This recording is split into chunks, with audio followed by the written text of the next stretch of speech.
Kyadaki enteekateeka za Dr. Kiiza Besigye ziri mu giya anti minisita avunaanyizibwa ku bwenkanya ne ssemateeka Norbert Mao ategeeza ng'olunaku olw'enkya Dr. Kiiza Besigye lwagenda okuleetebwa mu kkooti era ensonga ze lwe zigenda okuggwa. Internal Affairs and the Deputy Attorney General. As the public face of justice, I want to thank you, Madam Speaker, for the seriousness with which you handle this matter, and I want to thank members for asserting their responsibility. I wish to assure you that government is also responsible.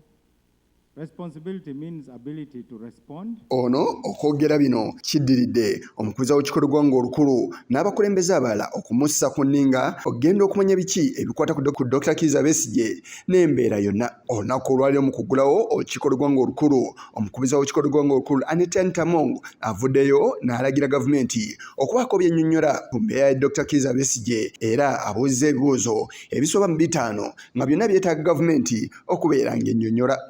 To comply with the Supreme Court directive.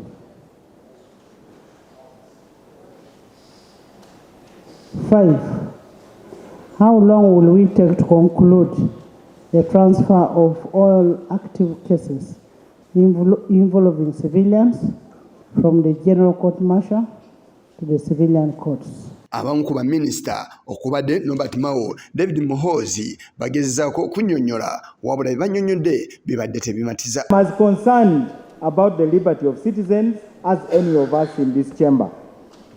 I'm only reporting that a lawyer who has got a duty to a client would have acted very quickly instead of waiting almost 2 weeks before extracting the decree. It is the duty of a lawyer to extract a decree. Aspects of Dr. Besigye are being addressed. Yesterday, Honorable Minister. Yesterday. Honorable members, just hold on, Honorable Ministers.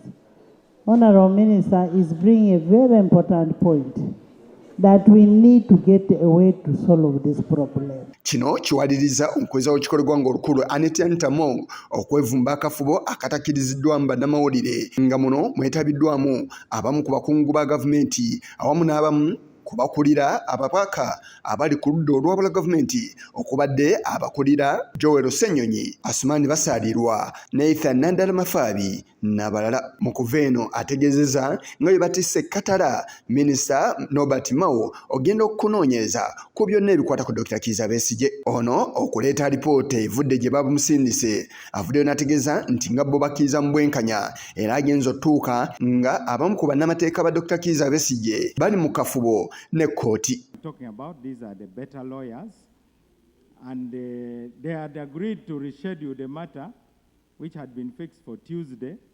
It is now going to come tomorrow,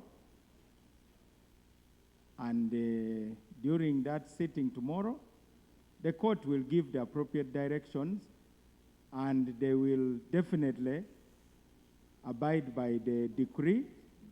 The court had insisted that they needed the decree in order not to appear to overrule the Supreme Court.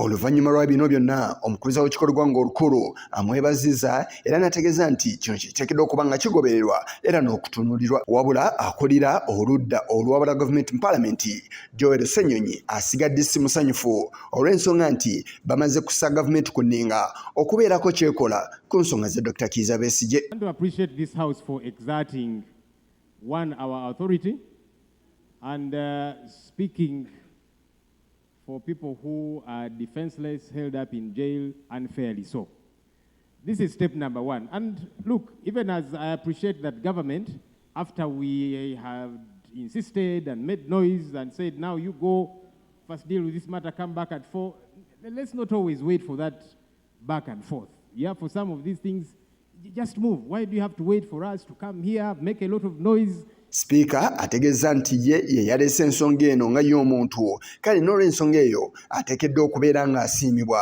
I am grateful that the ministers responded swiftly, but credit must be given where it is due. Nobody raised that matter.